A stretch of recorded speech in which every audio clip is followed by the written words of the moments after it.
Hello everyone, how are you? Hey there, what about NXT Gold Rush Week 2 for June 27, 2023? NXT had 5 matches this week. 4 of them were title matches.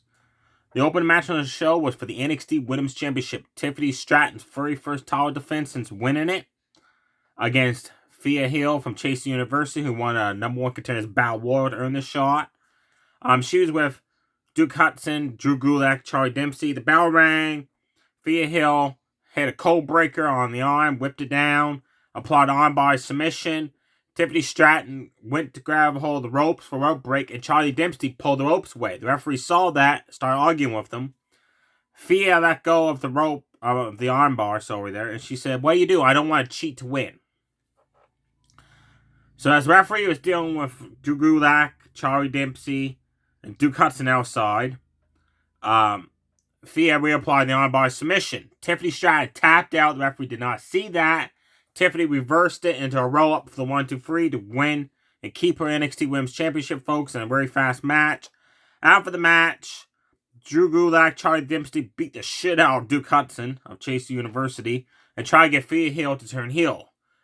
All of a sudden, the returning Adrian Chase from Chase University returned, guys. He's been off for a month now, storyline-wise, where Braun Bear beat the shit out of him in a squash match. He returned alongside Duke Hudson, cleaned house. So I bet you there'll be a tag match down the road. Next up was for the NXT Tag Team Championships. Gallus against Odufus and Malik. I hope I'm pronouncing that other guy's name right. Odufus, Malik double team, drop kicked Mike Coffey. Then Malik hit a top rope splash for a 2 count. Wolfgang got in. Malik ran at him. Wolfgang flapjacked him onto the ropes. And then Wolfgang and Mike Coffey just isolated. Malik beat the crap out of him in the corner. Double team shoulder tackle off the top ropes. Double team elbow drops. Malik finally got away. Tagged in Odufus. He just started hitting drop kicks. Then he went to do a drop kick off the back of Mike Coffey onto Wolfgang, and he slipped and landed awkwardly. And after that, he spine busted Wolfgang. Then both of them hit frog splash, top rope splashes on each member of Gallus. Again, Gallus both kicked out in the nick of time. Then Top Stacks came out and looked like he was going to run and tackle Mike Coffey or Wolfgang there. I can't remember which one it was.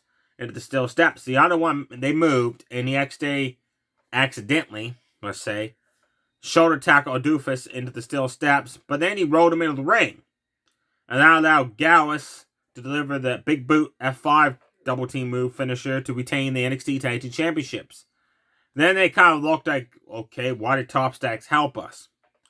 You find out afterwards where Joe Coffey visit Tony D'Angelo in jail, played a video message of when Top Stacks abducted him last week. And he said, "Look, I'm the one that put him in jail. I'm done being second in command. Do this, do that.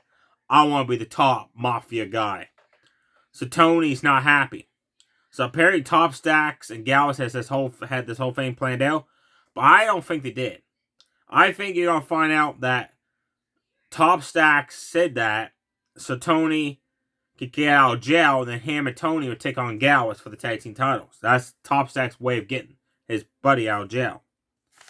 Heritage Cup match up for the trophy. This match, wow, one of the best matches of the night, and there was another one afterwards.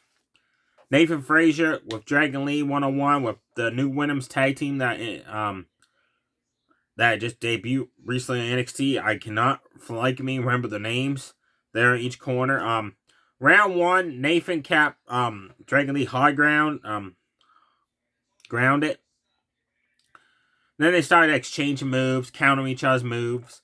Reggie and Axion came out to watch, and then they went to the back.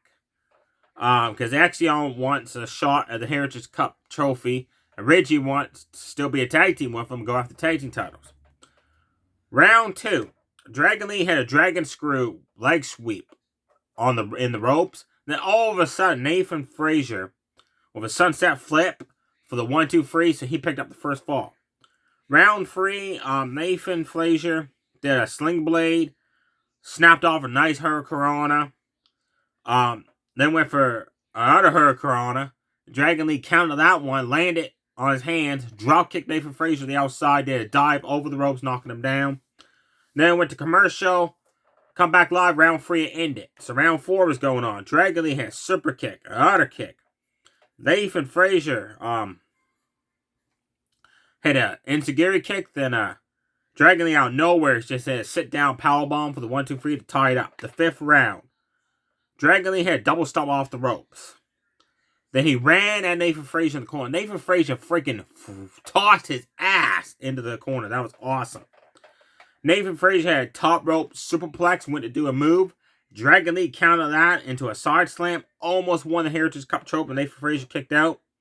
Both men started doing pinfall attempts, and one would reverse it. Back and forth. 1 second left, folks. Nathan Frazier got the free count to keep the Heritage Cup trophy. That was an awesome match. Big fan of Nathan Frazier. Way to go, man. I like Dragon Lee as well, but I like Nathan Frazier a lot better. Then it was Jinji against Caden James. This match wasn't all that great. Jinji did a run a butt into the ropes. Then drop kick to the ropes. Caden James slapped her and she got forearms repeatedly in response from that. James applied a headlock. Jinji fought back. Hit repeated clotheslines, a big boot, hit a side kick. Caden James went and hit it with a purse. Jinji ducked it and then hit a move for the 1-2-3. After the match, Caden James smacked her with the purse. And inside the purse was 2 cans of paint. One was orange, one was blue, and she poured it all over Jinji. Nothing very exciting. The main event was for the NXT World Championship. Carmelo Hayes a trick at ringside against Baron Corbin. And I friggin' went friggin' bananas.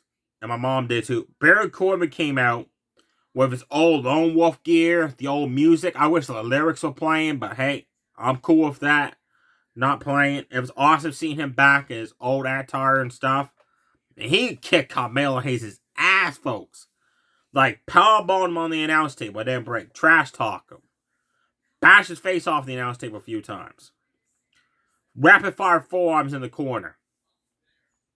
Delivered an AA. John Cena's finisher. He delivered that. Delivered a sit-down chokeslam onto a knee. Just kicked Carmelo Hayes' ass. Carmelo Hayes did hit the clothesline off the ropes. Then a top rope frog splash. Then he hit. This was awesome. He had a super kick. A bicycle kick. A leg drop off the ropes. DDT off the ropes. Rapid fire punches. A code breaker. And all those sequence of moves. And Corbin kicked out. That was awesome to see that. Carmelo Hayes had a running knee to the face. Corbin quickly hit deep 6. I say that was a free count. The referee says it wasn't, but man, I gotta say that was a free count. Carmelo Hayes apparently kicked out before the referee's hand went down for free. Carmelo Hayes then knocked down Baron Corbin and hit the top rope scissors kick for the 1-2-3 to keep the NXT Championship. There's your matches at NXT. Definitely check out the Heritage Cup Trophy match between Nathan Frazier and Dragon Lee. You definitely gotta watch Baron Corbin versus Carmelo Hayes for the NXT World title. Those matches stole the show for me. The NXT Tag Team title match was good. The women's matches weren't all that good. Now, some stuff went on. Dragunov delivered a promo. He wants a match against Braun Breaker. Can't wait to see that match. Then Braun Breaker left the office of Shawn Michaels, the GM, there. So I don't know. Maybe that match has been made. I don't know. Scasm was in the ring during a segment, and they were talking about splitting up finally. But it's Joe Gacy now, all of a sudden, is not the one that's going to leave. It's the other two. Which makes no sense, because the last few weeks is Joe Gacy keeps saying, I've been losing, it's my fault, I should leave the group. Now it's like, the other guys are. Anyways, the Creed brothers and Ivy Now's Diamond Mine came out. And next week at NXT, one more match between these two groups. Losers leave NXT. Now, there's been talks of bringing Diamond Mine up to the main roster, which if that's the case, they gotta go to SmackDown, because SmackDown needs the tag teams. Wesley, Ty the Bait, Mustafa Ali were talking about the match last week for the North American Championship. And this led to Ty the Bait and Mustafa Ali want to have a friendly match up next week on NXT. Davenport attacked Roxanne Perez backstage. They got into a brawl. That leads to a match as well next week. Davenport versus Roxanne.